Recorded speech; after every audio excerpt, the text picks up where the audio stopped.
My name is Katie Nickel. I'm the head of educational programs here at the Ringling, and I'm going to be introducing today's talk. I am very pleased to introduce today's speaker, Saumitra Chandratreya, and I will begin by reading his biography, which is extremely impressive, just so we have all on the same page as we get going with today's talk. So, born in Mumbai, Saumitra Chandratreya is a visual artist who lives in Chicago, Illinois, and St. Petersburg, Florida. He graduated from the School of the Art Institute of Chicago in 2017 with a Master of Design in Fashion, Body, and Garment.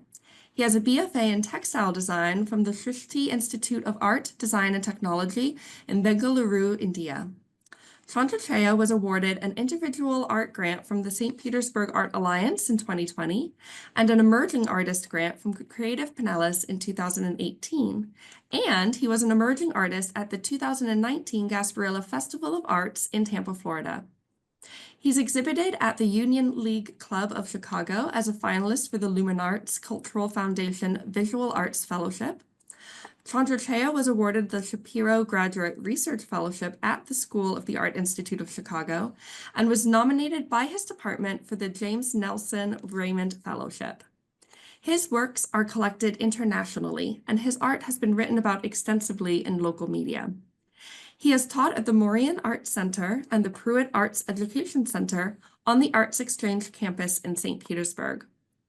Chandratreya is an active member of 24 Hands Printmaking Collective and the Florida's Printmakers Society. He is a 2023 to 2024 full-time visiting artist at the School of the Art Institute of Chicago. So please help me in welcoming Saumitra Chandratreya. Thank you, Katie, for inviting me. Thank you, Ola and Chris, for curating me in Skyway. And thank you for your continued support and for this opportunity to share more of my work with the audience. And despite the technical difficulties, I'm glad we can share the recording of this talk with the larger audience that may have pre-registered for this talk. Hi, everyone. Good afternoon. Thank you for joining us. My name is Saumitra Chandratreya, just like Katie mentioned. I'm a visual artist. I'm in Chicago right now, so we are zooming in from Chicago. It is warm here, unseasonably warm. It is almost 50 degrees, which we are enjoying, but it was single digits last week, so this is a treat for us.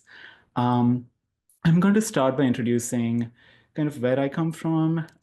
Like Katie mentioned, I'm from Mumbai, India. So here is my first home. This is a map of India, and I'm including these maps because I just, as a visual learner and also as someone who loves maps, I really like pointing where Mumbai is on the map of India, just in case anyone doesn't know. This is a map of India, and you can see Mumbai on the west coast of the country. This is the state that it's in, called Maharashtra, and this is the map of Mumbai. As you can see, it is surrounded by water on three sides. And so being around water is really important to me. And so living in Chicago and in St. Pete, it just really, really satisfies that need to be next to water. Mumbai is a city of 12 million people. This is what the skyline of the city looks like. It is a very crowded place. And so I get a lot of energy from being in crowds and being just being able to really being around a lot of people. So being from Mumbai, I grew up in a very traditional Maharashtrian family.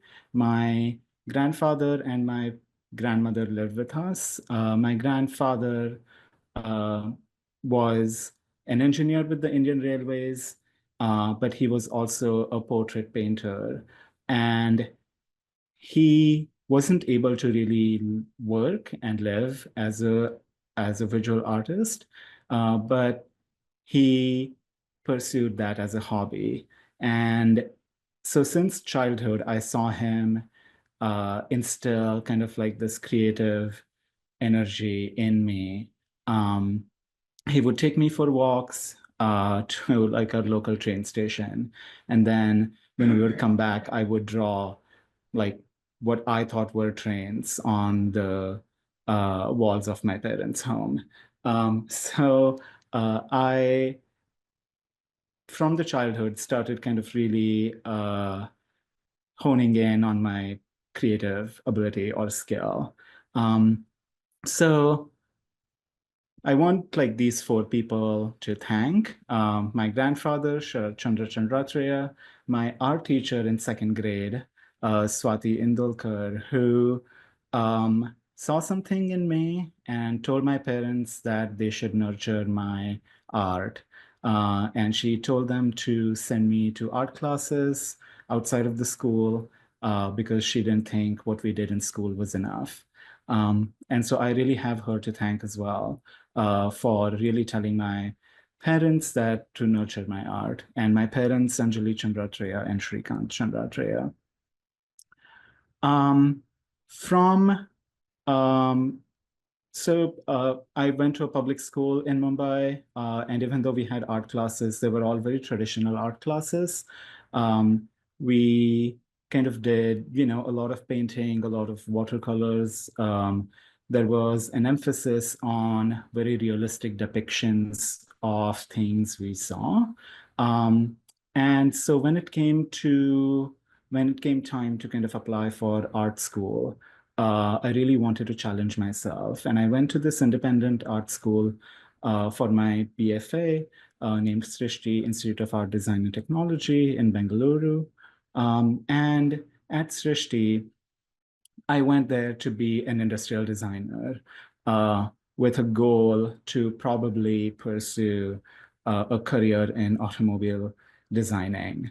And as any good art schools do, Srishti really made me kind of question all of my choices, all of my creative choices, everything that I wanted to do. And so through that kind of 2-year foundation program, we were exposed to um, a lot of different artistic disciplines, backgrounds, artists, designers, thinkers, philosophers. And when I saw the work that was coming out of the textile design department at the school, it really blew my mind. And I really wanted to pursue textile design as kind of my next move after the 2 years of foundation studies. And back then in Srishti, how it worked was that we had the 2 years of foundation studies, and then we had 2.5 years of what they call specialization, where you choose a particular discipline to pursue through your rest of the time in school. And even though there was a sense of interdisciplinary learning that was instilled in us through those foundation studies program, there was, back then at least, a really big emphasis on choosing a particular discipline as opposed to continuing with the interdisciplinary learning, even though that was an option as well.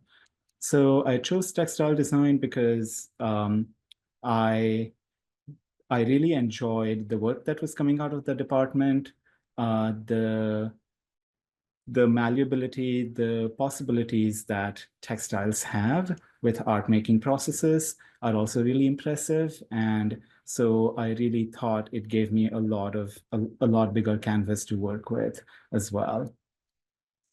So in the textile design department, there were different labs that were available for us. And I really gravitated to the wet lab, which is where we did most of the dyeing and printing. The printing that we did in the textile design department was screen printing mostly. And I just really liked the different possibilities with screen printing.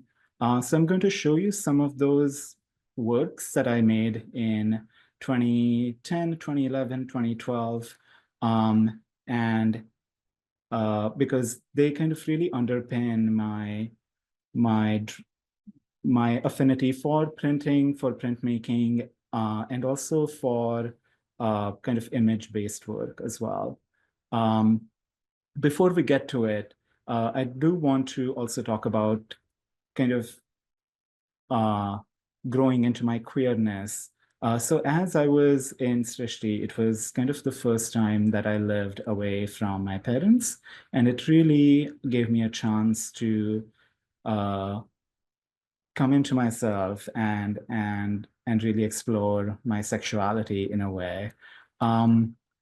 In the fourth year of my education at Srishti, because it was a very design-based and industrial design-based program, we were learning skills and then applying them for industrial applications. So there was no component of fine art that was built into the curriculum. And our faculty members in kind of our last semester at Srishti asked us if there was something else that we wanted. And my cohort decided that we wanted to work on a show, a fine art show, where we would use the techniques that we were learning in the department, but in a fine art setting. So this is a work named Transformations.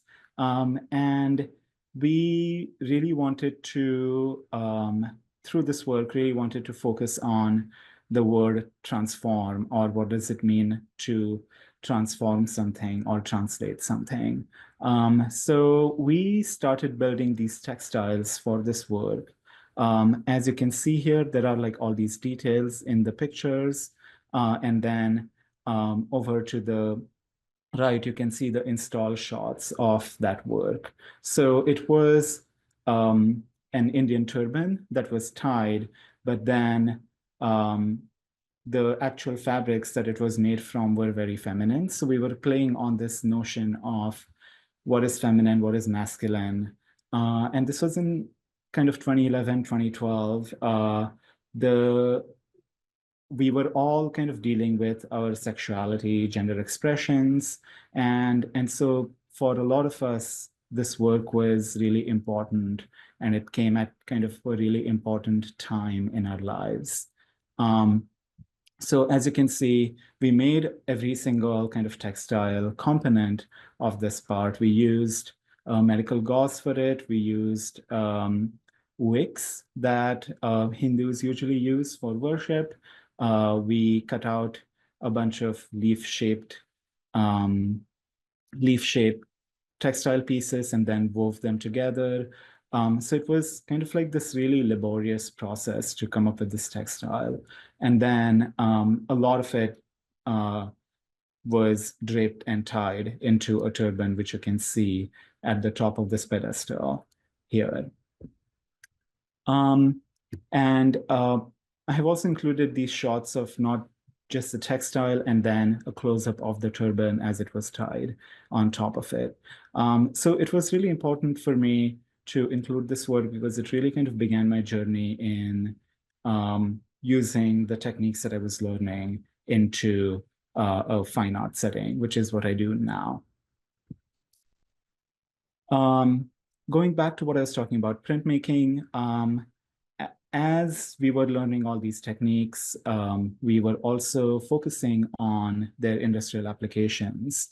So through my prints, I was looking at cities and how natural objects are embedded within the cities, but also how humans interact with those natural objects. So I made a series of prints for my client, quote unquote, Clarence House, which is a design studio based in London. And through these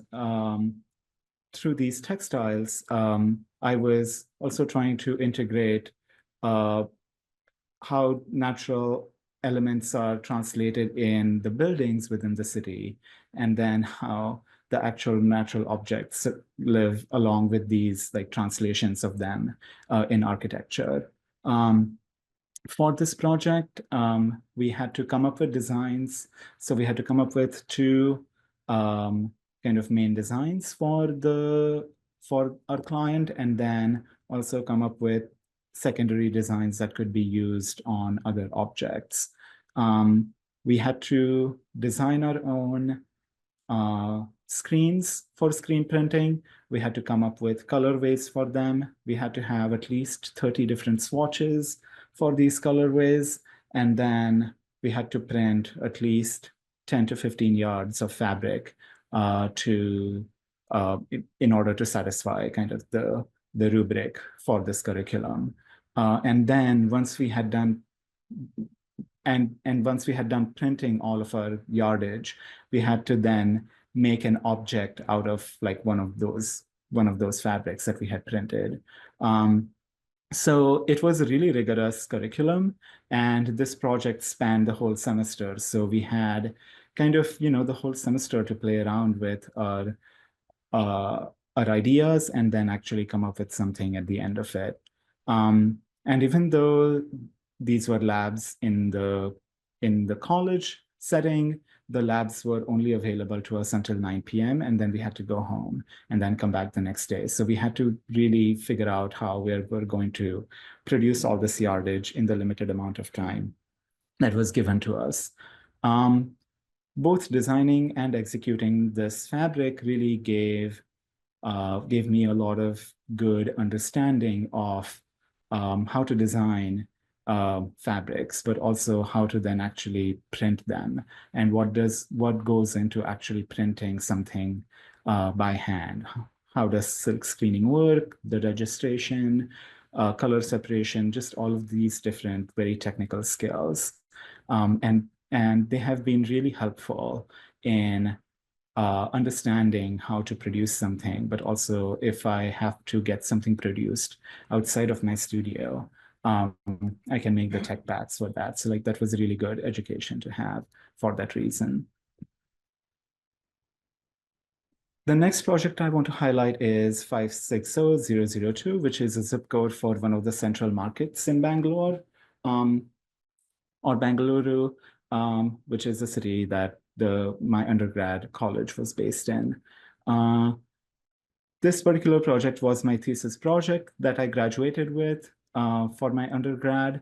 And for this project, I really wanted to look at the central market, which was also a wholesale market, where essentially like that did not sleep. The activity here, was a circular activity. So if you went there at 3 a.m., you would see all the small shopkeepers from around the city come to the central market to buy their goods early in the morning and then go back to their shops. And then if you went there later in the day, you would see like regular people also shopping at the market. So it was kind of like this really intense visual spectacle.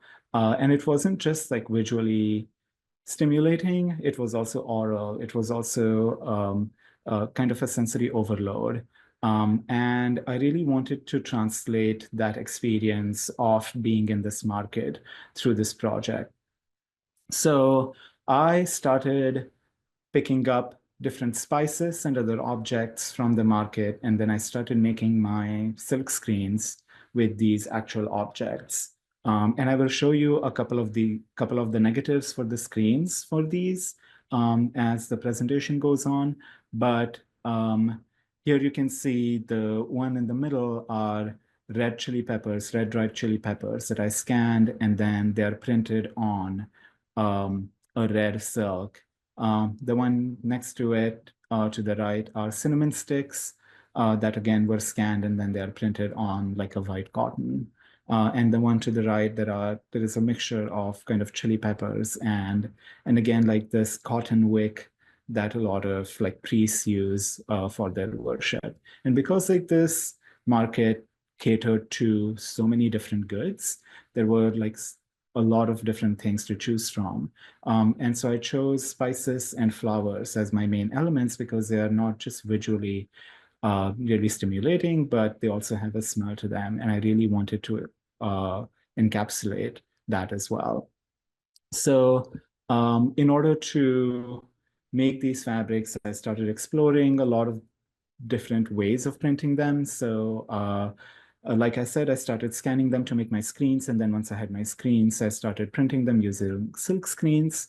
They were printed on mostly silks and using pigment inks, but also I started using discharge paste to take some of the color off of some of the colored fabrics as well. And there were a lot of these different swatches that were made in order to actually see what kind of yardage I wanted to produce by the end of it. And to I was also using color theory to convey different emotions through them. There was an element of kind of showing a range of emotions one may feel in a crowded market in India. And so here you can see, like, I have combined kind of this red, yellow, and green to convey kind of like a sense of energy and a sense of just a real impact, a visual impact. Here you can see that I wanted to create a lot of like little subtlety, but with moments of emphasis, and that's what I was trying to convey here. I am using a screen made with cloves, jasmine flowers, and petals of marigold flowers here. I also wanted to create, like, there is like this lull that happens in the market. And so I wanted to create a sense of that here. I'm using, again, like these cotton wicks, which you can see with like the dark blue and red. And then the back is actually a subtle white on white print of marigold petals. These are the negatives for a couple of screens. To the right is the chili pepper, and to the left is cinnamon sticks. And I'm showing these just to kind of show that there is like this emphasis usually in art schools that like you have to draw everything, or you have to be able to draw something, or you have to be a really good drawer. And that's actually not always the case. Like those are really good skills to have, but there are also ways to convey your artistic message by scanning actual objects. And because I was scanning these objects at 300 DPI, it really it really locked in a lot of details, and it really helped when I was printing them to capture a lot of that detail. I graduated with this project. It was a kind of an experience that I wanted to bring to the gallery of being in the market. So I had the silks hanging from the ceiling, and then I also took in the actual objects, and then I made essences from them, which were also next to these silks. So people were able to see and touch the fabric, but also get a whiff of the smell of all the objects that were used on these actual fabrics. And it was really important for me to get a sense of overall experience. After graduating from my BFA, I worked for a small designer in Mumbai, where I was producing prints for them. But being a small designer, they also couldn't really hire me as a full-time person. So I was working with them as a freelance designer. And while I was doing that, I was also interested in seeing how textiles translate to set and costume design. So I had an opportunity to work on a theater production, a small black box theater production, where I was given the responsibility to design costumes and sets for their play, and also as a costume designer for a film. I did set design and costume design for Ripples in 2015, which was a play based on a story that the director himself had written.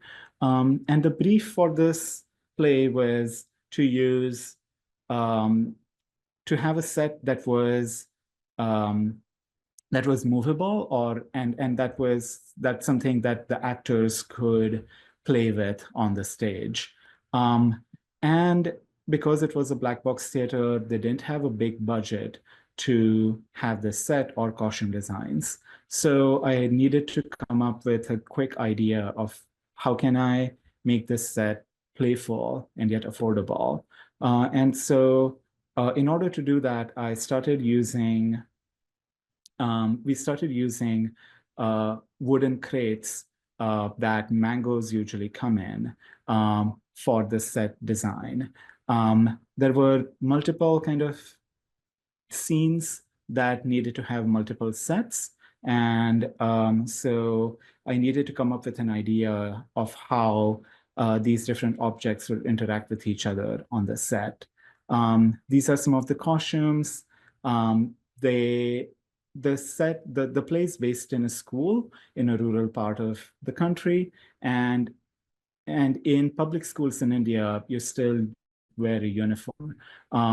It is used to kind of it is used to make everything kind of uniform in a way, everything so that people aren't dressed in a particular way to show they're superior or inferior. And it is also used in a way to denote that like someone is in a school. So these were the fruit crates that I used for sets. As you can see, like people could sit on them, they could kind of take them and move them. And because there were so many of these different motions that were happening on the set, it was important that these were lightweight, but yet sturdy. After that play, I traveled with that play for a while. And then after a few shows, I was able to hand over the kind of set to the director, and then they kind of took it forward. And then that play traveled for a few years after I had left Mumbai because it just was such a poignant play. After the play, I worked as a costume designer on a feminist film called Yashodhara. The film is based on life of Gautam Buddha's wife, and the argument that the director, who also wrote the film, makes is that while Buddha left his wife and his child to attain enlightenment, his wife also attained enlightenment. And so it was kind of like this film about her hardships after he left their marriage and how she attained enlightenment. The brief for this project was that that we couldn't use sewing machine because the director did not want to show any kind of modern sewing in the film. And so we had to come up with different draping ideas to make all the costumes for this film. And there were multiple main characters in the film and hundreds of extras. So it was a real challenge to come up with different draping methods and designs for all the different characters. There were some characters where we could use sewn garments because they were kind of shown as someone from afterlife. And so it was kind of like this really whimsical film. And there was a lot of opportunity to use not just like my textile design skills, but then also work with draping in order to come up with different designs for this film. Here are some of the stills from the film. We were shooting in this remote location in the south of the country. The region, the city is called Hampi. And again, like it was like this beautiful otherworldly place where a river has formed like this beautiful gorge where it has sanded down a lot of the rocks. We never finished shooting the film because the director had a tantrum when we were doing one of the shots and then called cuts. And so all we kind of have to show are these still shots of us filming, but the film never finished. Actually, we never finished shooting the film, and so I'm not sure where any of the footage of the film is. And as you can see, there was some budget for this film. It was being funded by National Film Development Corporation of India. So there was like, I was really excited to actually work on a project that was kind of like that mainstream, but also it had like legs to go. And I'm really kind of disappointed that that we never finished shooting the film. After working on this film, I was also applying. At that point, I was feeling kind of stagnant because even though I was working as a freelance designer and I was doing these projects, there was just like I was kind of unhappy with like the way just things are going. I had wanted to go to a grad school, so I decided to apply and chose to go to School of the Arts Institute of Chicago.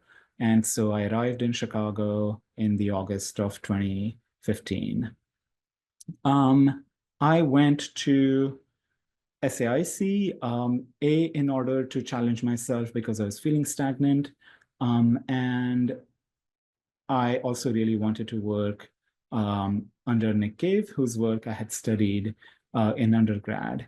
And Nick is an advisor at SAIC, where he started this program called Fashion, Body, and Garment, where the students are given freedom to explore ideas around how fashion interacts with body and also how kind of fine art plays a role in like both those things.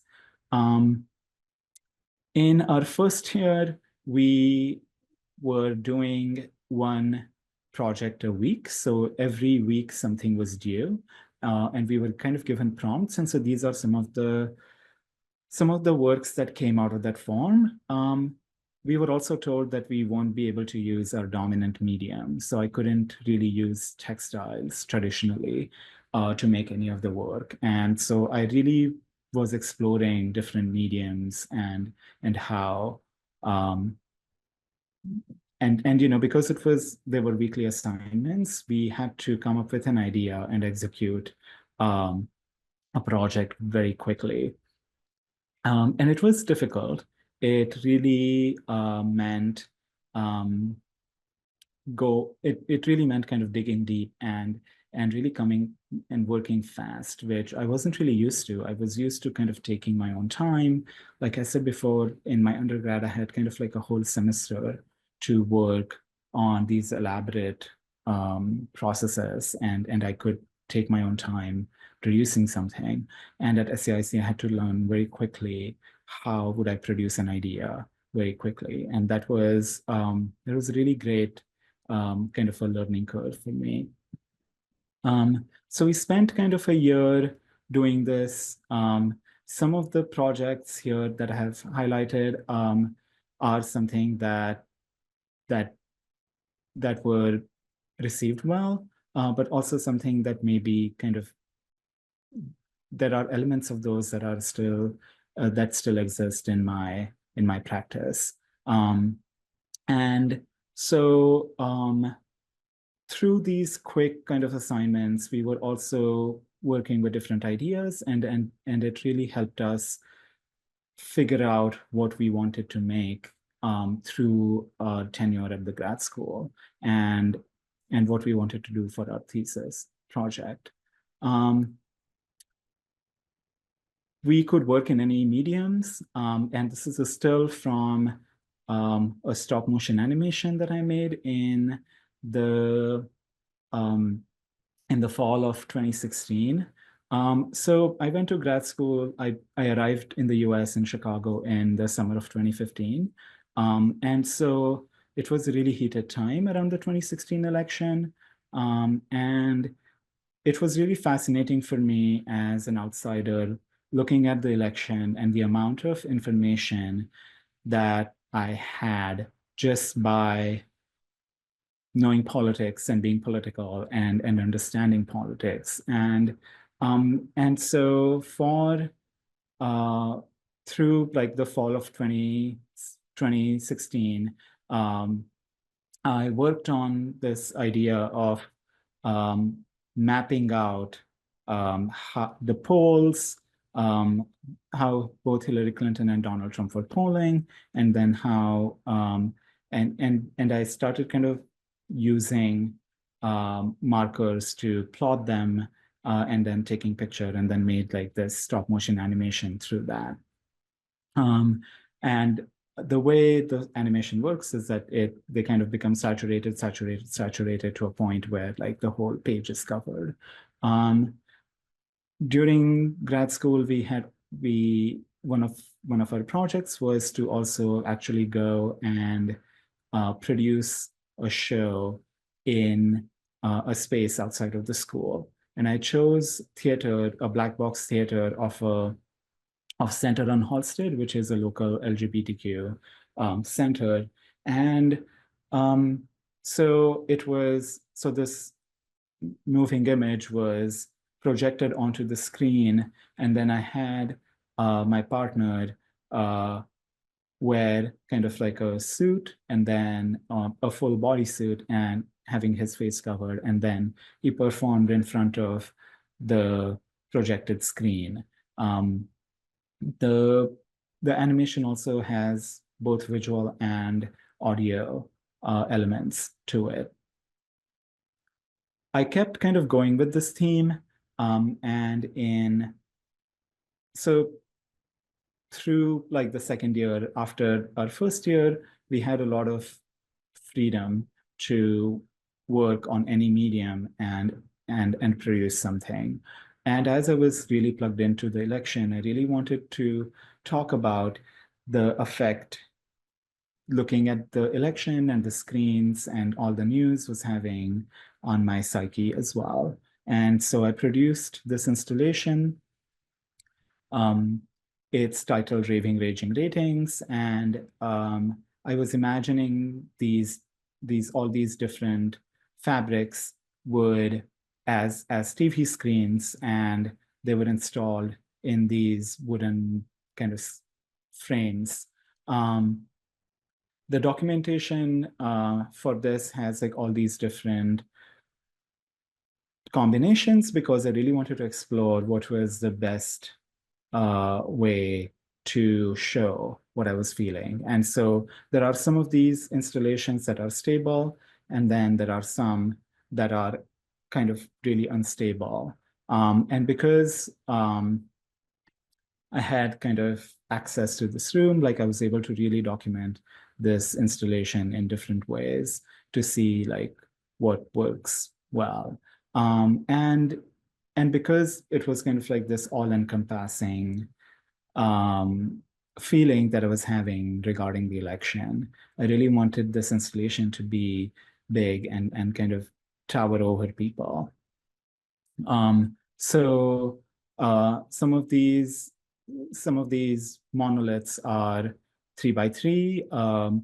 The one in the middle is 6 feet by 4 feet, and the one at the end is 2x4. So I really wanted to again convey that message of like something that's teetering, something that's politically unstable, something that's really having an effect on all of our psyche. Through the second year, through that kind of like period between fall semester of second year and the spring semester, we did like a winter intensive where we were meeting with Nick every single day for a period of 2 weeks. And it was just kind of our time to work on our thesis and take it forward. So these are a couple of images of my studio at the school. You can see the work that I was kind of making in the fall, and then where it was going in the spring. And after this winter semester, we have a chance to show our work in the exhibition space that the department has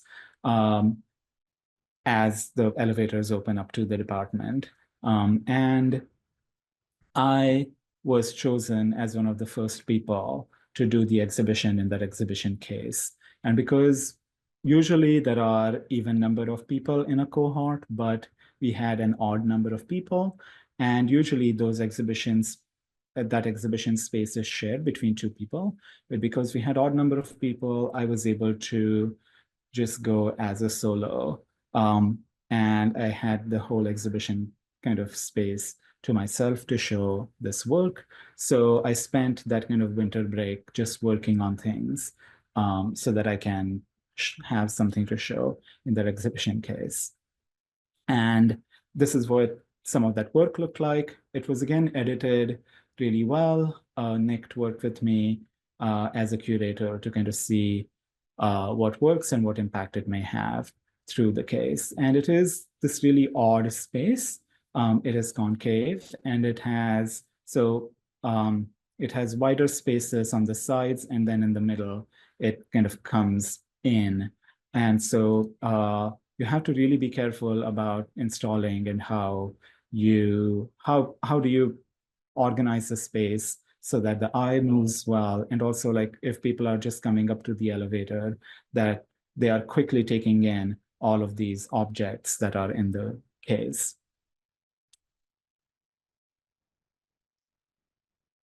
This is, so through the exhibition case, like we decided to eliminate some of these objects, and then this is what the work looked like when I graduated from the School of the Art Institute of Chicago. We had this cavernous industrial space for exhibition, and my work was in the center stage of this space. I started using 2-inch pink foam to make the structures for these monoliths instead of using wood, because it was much more easier, and also, like, conceptually it made a lot more sense.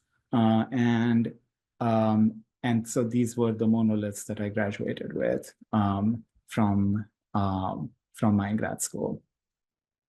And again, I was using printmaking as one of the mediums that I was really using to make them. And then the structures were engineered by me, and then they were built by me as well. I want to fast forward to now. And in November 2023, I was able to go back into that exhibition space as a visiting artist and do a show where I was able to really show the breadth of my practice. In this show, I was able to show some woven work, digital print work, cyanotypes, and silk screens. I'm including this work also because it connects to the work that I'm showing in the Skyway show at the Ringling. And the impetus for the work in the Skyway show began in 2022 when the Florida legislature passed the Don't Say Gay bill. And as a queer person who was living in Florida full-time at that point, I really wanted to start using self-portraiture to convey that queer people are still here and we exist and we are thriving in the state. So let's talk about work in the Skyway show.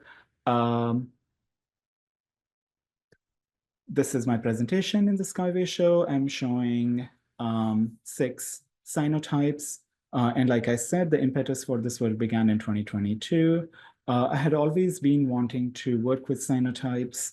And as I was banking all these selfies that I was taking, I really wanted to then use them to produce the work. So the way I make this work, I really wanted to also talk about the process of making this work. And the way I make this work is I take my selfies, they're usually clicked on my iPhone, and then either I use them by themselves or I blend them with other pictures that I take. And because now the iPhones can take raw pictures, I can take images at 300 dpi, which has been really interesting to work in this kind of lo-fi way. and then use like a photography technique, but using like this really lo-fi technology to do it. So I take images and then I make negatives out of them, and then those negatives are then are used to produce the cyanotypes. I'm going to start talking about individual pieces here. So this is West of the Moon.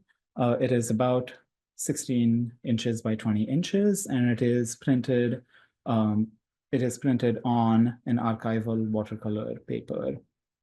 I paint my own watercolor papers for my cyanotypes because I really like the amount of control that I can have on the dyeing of the paper. And then I will show you the two negatives that I have used to produce this work after this image. But there was a negative of the selfie of my self-portrait, and then the negative of these clouds that were outside my studio. And once I was done printing it, I wanted to add more elements to it. So I started hand sewing with the embroidery thread around like this border that I had. I really wanted to emphasize this, this abrupt kind of end to my bust because of the way the selfie was. And then I also really wanted to include kind of like the sunshine that was shining on my face, but I really wanted to emphasize my expression, and then the rays really bring in the artwork. Hand sewing on paper is really difficult, but I really like the effect of the embroidery on this work. The two negatives that I use for that image are these two. And so as you can see, they're high contrast negatives. And because of that, it really gives me this wonderful image on it. I use Photoshop to play around with the contrast and the light in my images, and then I print them on the cyanotype paper that I dye myself. Usually, I use sun to activate the cyanotype dye, but there are other images in my showing at the Skyway where I have used UV light in my studio in order to activate the cyanotype. And because cyanotype needs a lot of strong light, it really works when the sun is really strong. And so a lot of these were produced during like the summer and fall season in Florida in 2022. And so now that I have been splitting my time between Chicago and St. Petersburg, I've had to figure out a way to also do it in Chicago in the fall and winter where the sun is not as strong, and which has been an interesting challenge as well. This is Object of Your Desire. It is 18 inches by 24 inches, and it is a portrait of the first ever jockstrap that I owned. And it has been kind of like I have been fascinated by an imagery of a jockstrap because it's such a masculine kind of an object, but also queer people have kind of reclaimed it, and it has become kind of like this fetish wear almost. And so I really like the kind of shape of it, the details in it. And what I did is I took a picture of my jockstrap and then I imported it in Illustrator, and then I made a vector from it. And then I printed it on again, a cyanotype paper that I dyed. And then I went in and drew all the different gold lines with the help of a ruler. And again, and I just, because I thought that there needed to be some sort of a background around the jockstrap, and just this idea of wearing a jockstrap is kind of so attractive in the queer culture now, and hence the name, The Object of Your Desire as well. This is a vector that I had made with the picture of that jockstrap. And because it's a vector, I can scale it up, scale it down, and it kind of doesn't change the details in it and the crispness of it. It took a lot of time to get all the different details and all the lines of the fabric and the details in it as well.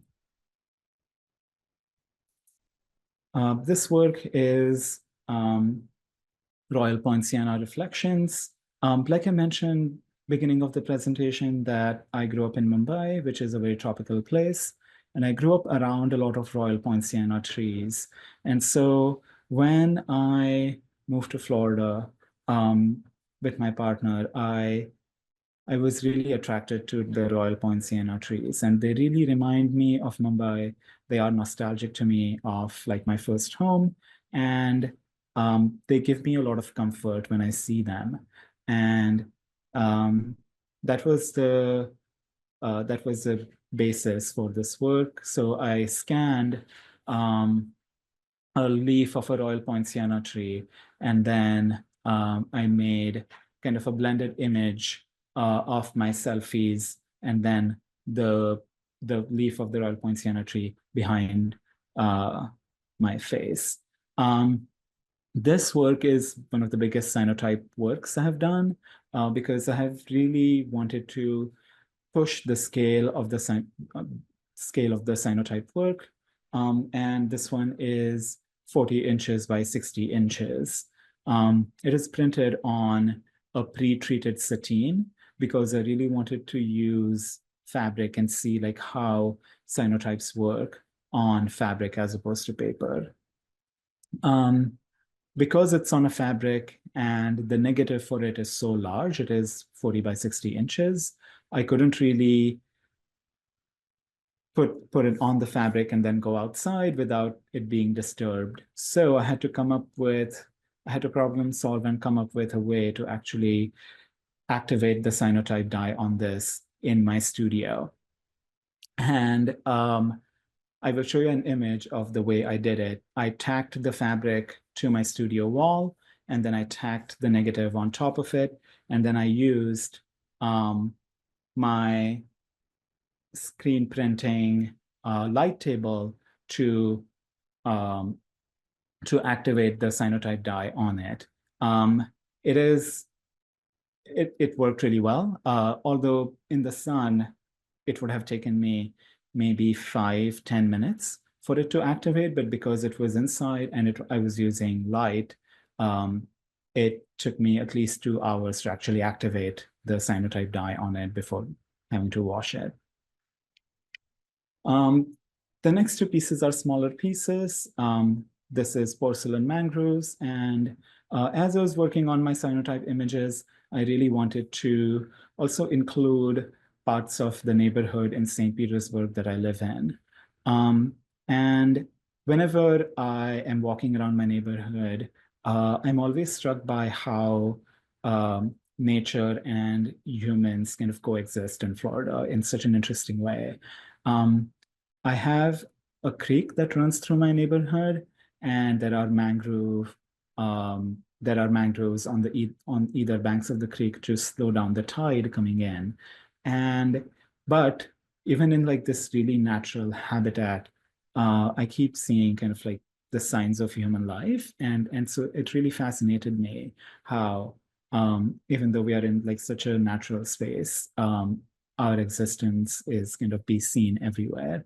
And so I took a picture of the speed hump sign, and then I blended that speed hump sign with the mangroves and my body, and that's how like this image was born.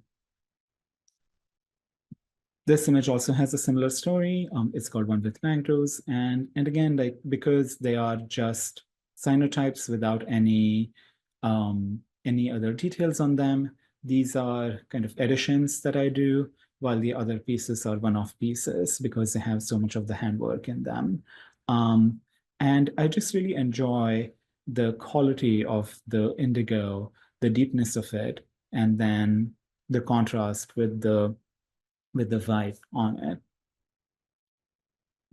The last work that I want to talk about is window clouds, which where I blend a selfie that I have with the clouds outside of my studio, and then the embroidery work that you see, which is done in this pink embroidery thread, is an imitation of a window from Taj Mahal. Because through a lot of this work, I'm also thinking about ancestral architecture, how architecture has always played like this interesting role in my life, and like how I'm attracted to it. And also like this blending of who I am as a person and my and the ancestral or traditional architecture from kind of my native land. The I I was really interested in, because I was using, again, this is done on sateen, it's 30 by 40 inches. And I was really interested in seeing how just the first layer of like the printing interacts with handwork of embroidery. And I really like kind of like the way my body is also fracturing the window and vice versa. Um, and the kind of details in it are really something that I'm drawn to.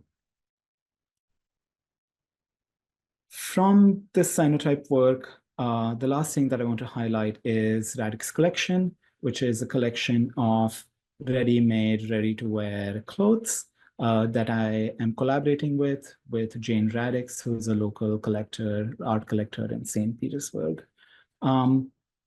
And when Jane asked me to be a part of this project, I was thinking about what kind of work I want to talk about and see. And I went back to like the work that I was doing in my undergrad. And I started using those kind of screen printed objects to make the work. Because it's a fall winter collection, I was also thinking about kind of coziness and these screens really really worked well for that kind of work. So we took some of these images, and then we put them on different clothes. So they are printed in a factory that also produces the garments. And I really like this blend of art and fashion. And even though they're ready to wear, they're made sustainably because we don't stock any of them. They only produce them when someone orders them. And I just like the idea of like art not just existing on canvases, but it can also be on someone's body. I also took this cyanotype of a takeout bag, and then I produced this pattern that you are seeing here next to it. And then those then were applied to the garments. These are some of the objects that are available through this collection. Because they are produced on demand, like we don't stock them. So kind of like the only way for people to interact with them is online. And it's just been an interesting journey to figure out how this works, how the sizes work. We had to kind of, order different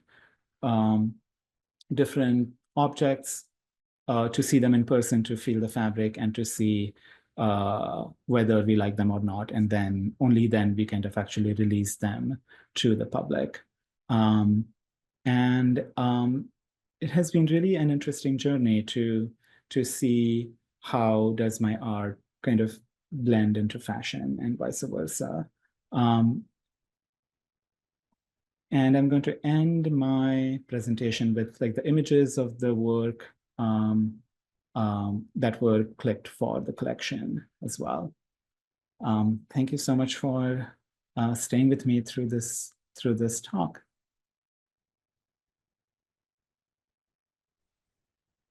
Saumitra, thank you so much for your generosity in giving us such a wonderful overview of the breadth of your practice, beginning from your earliest days, taking an elementary school art class all the way up to today. I'm so excited to see what you'll do next as well.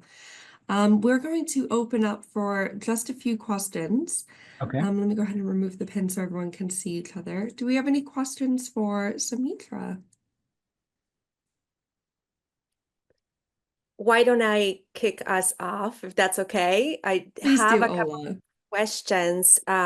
First of all, thank you so much. Just to echo Katie, that was such an incredible talk. Thank you so much for being so forthcoming about your practice, your work, an incredible overview you provided us with. So thank you again.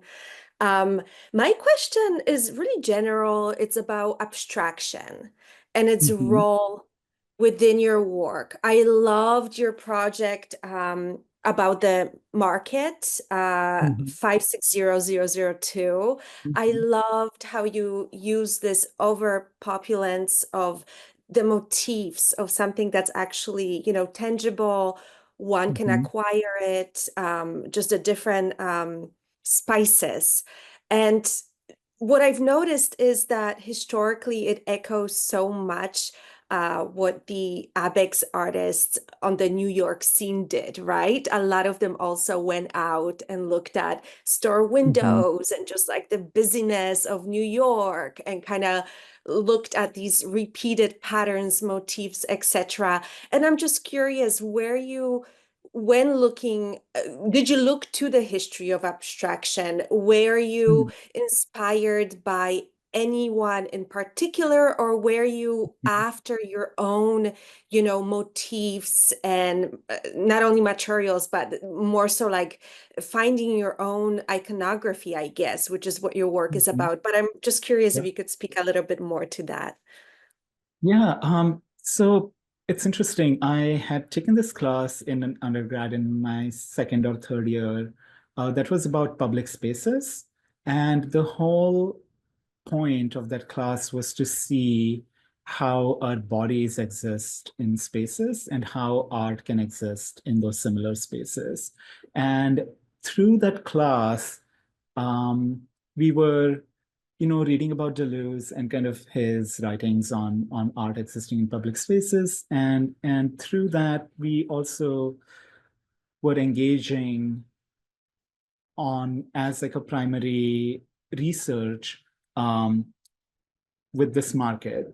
And one of the things that we did was take pictures in this market for 24 hours. We weren't there for 24 hours and like at a stretch, but we would go there from like 3 a.m. to 9 a.m. And then the next day we would go from whatever, 9 a.m. to 6 p.m. And so we had kind of like this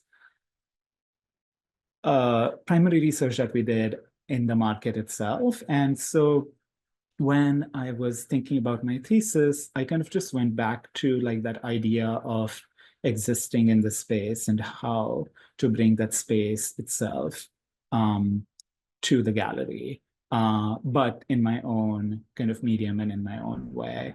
And I'm trying to think about kind of any particular inspirations, but I was looking at a lot of Almodovar films at that time, and kind of the opulence of like Spanish culture in his films really inspired me in that way as well.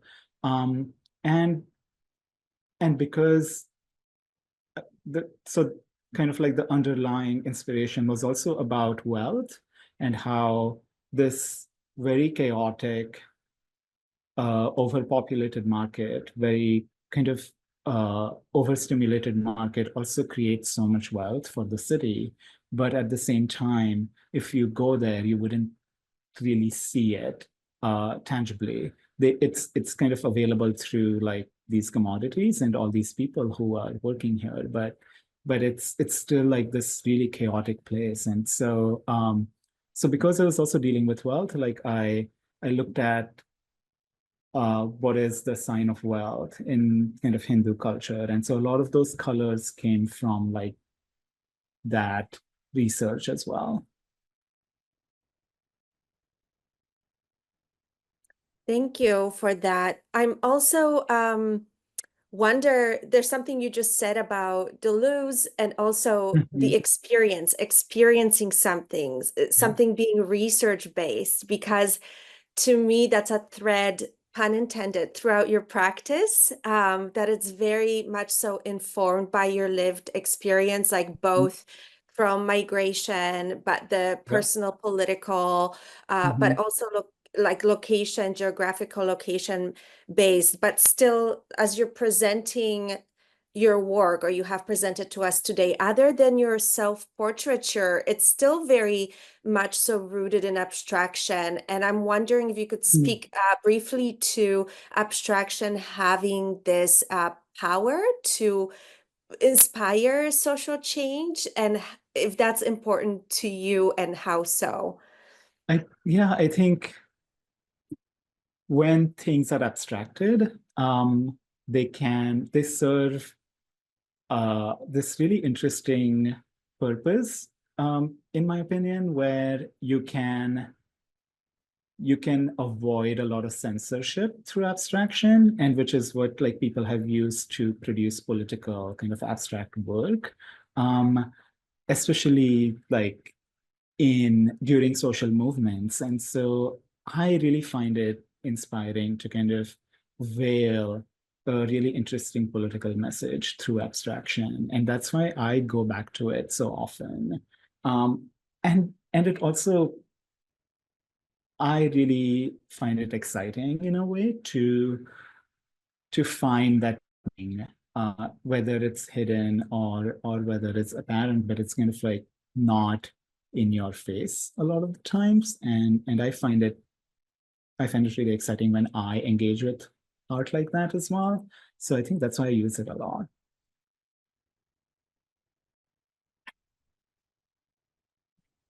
I also am wondering about your cyanotypes, because that material, or rather, yes, I know you use sateen, but I'm more so interested in like the color and the process of cyanotype. You're using a very kind of like an older technique and Yeah. material, but is it, am I correct to say that it's the first time you're using yourself portraits in your work? Or I just think the combination of both, and I'm so sorry, this is not a very thorough question, it's more so like a comment. I really loved, what really drew me to your cyanotypes was the combination of something so raw and so honest, like a self-portrait, that then you infused within this kind of like an older technique Mhm. that a cyanotype is, and you produced what I would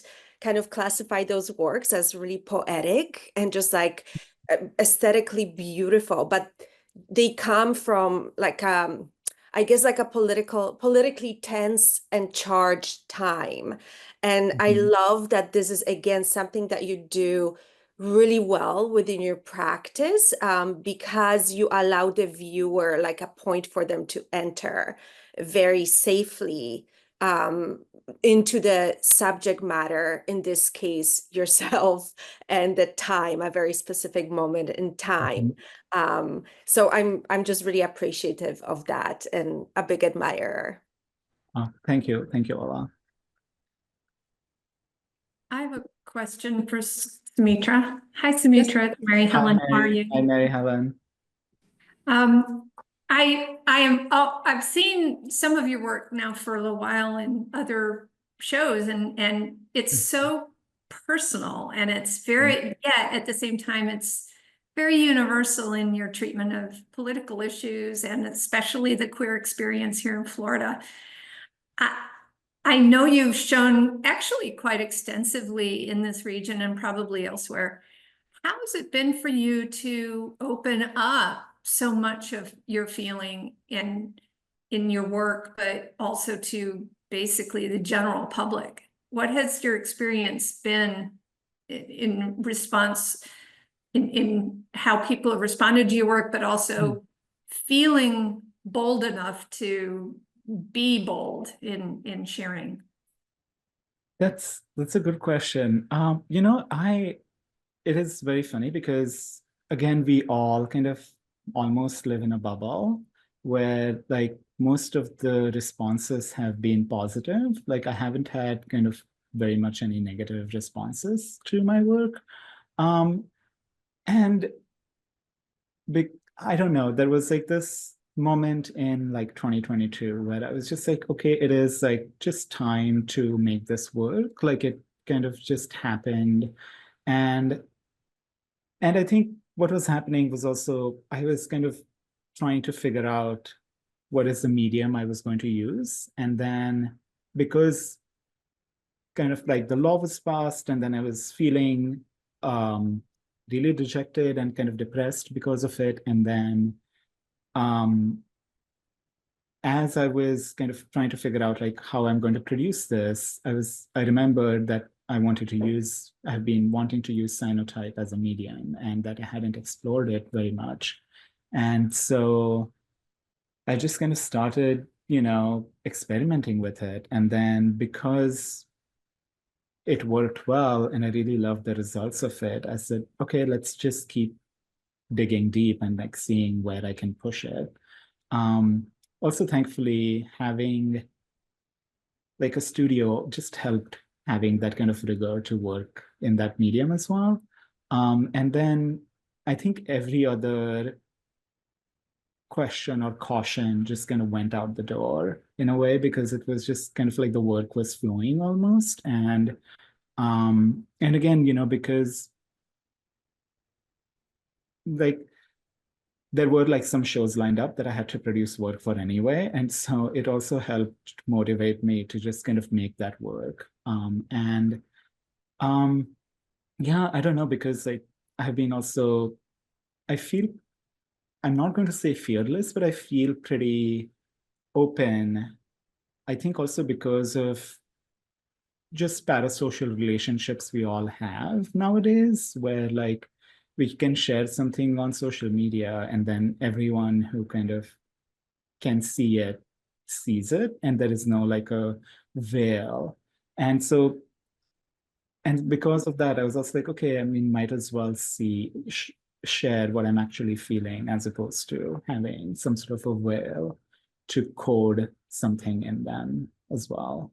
I hope like that answered what you were asking. Yeah, it did. And I just want to congratulate you too. You've had such tremendous success. I mean, being in Skyway, this is a wonderful tribute to your boldness and your talent and your work. So just kudos to you. Thank you, Mary Helen. This is Carol Mickett. Hi, Saumitra. I have a question. Yes. So you've lived in really diverse places, Mumbai, St. Petersburg, Chicago. They're very different. Mm-hmm. And I'm wondering if, one, that you find one of those places more conducive to making art. Mm. And two, when you're in a particular place, does that influence how you make it? Not necessarily the content, but actually how you do it. Yeah. I mean, a quick answer is to the second one is yes, right? For example, in Chicago, I live in an apartment and my studio is my apartment. So that limits A, amount of work I can produce, where I store it, and also B, how big it can be and the scale of it.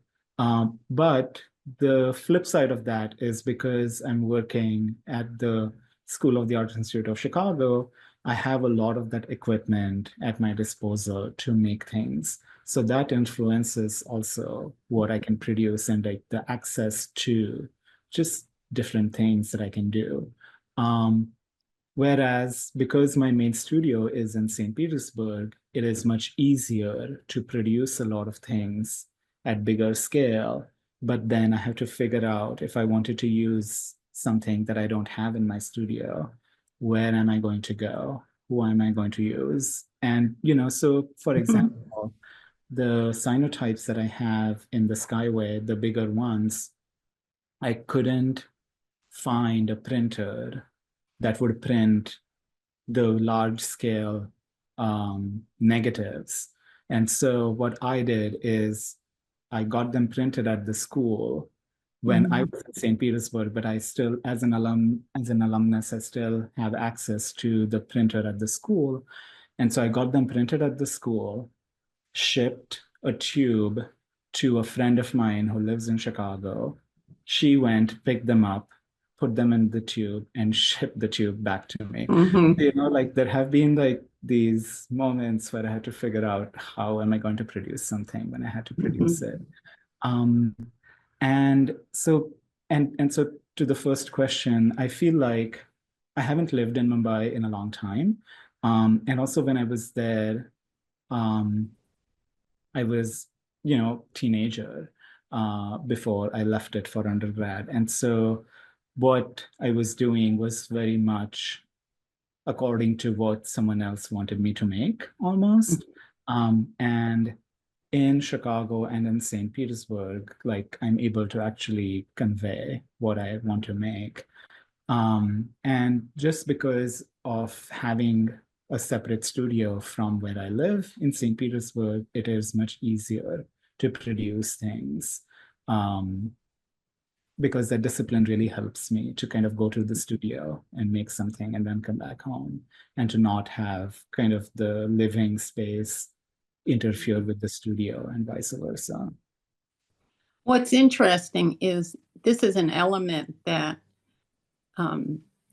is really important in making art, namely practical things like the size of a studio or the size of a door to get the art through, or, you know, what kind of paint you can afford and what technology you have at your disposal.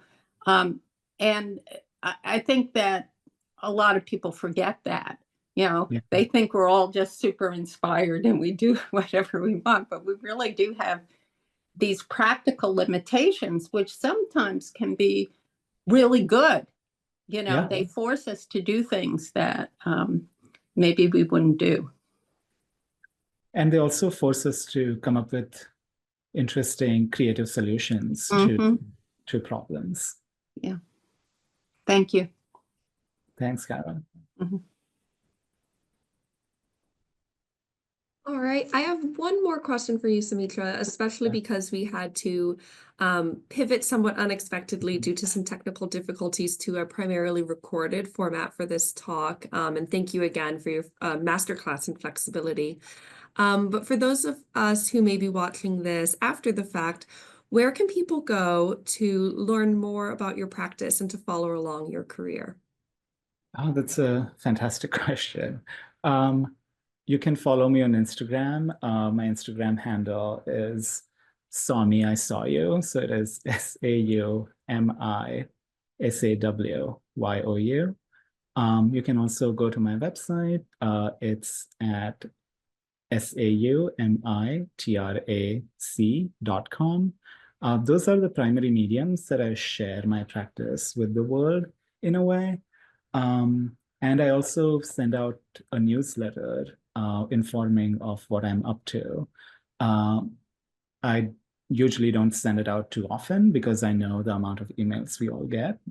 So it just depends on kind of what's going on. And that's also a really good way to keep in touch with what I'm up to. Beautiful, thank you. So we'll be sure to check all that out. I wanted to just say one final thank you before we wrap up. So much for sharing this talk with us, which was such a beautifully illustrated lecture as well. The slides were phenomenal and it was so wonderful to hear such a deep dive into so many different elements of your practice, really throughout the course of several decades. So thank you so much for that. I also wanted to mention that you can still see Saumitra Chandratreya's work in Skyway 2024, a contemporary collaboration, which will be on view at the Ringling until January 26.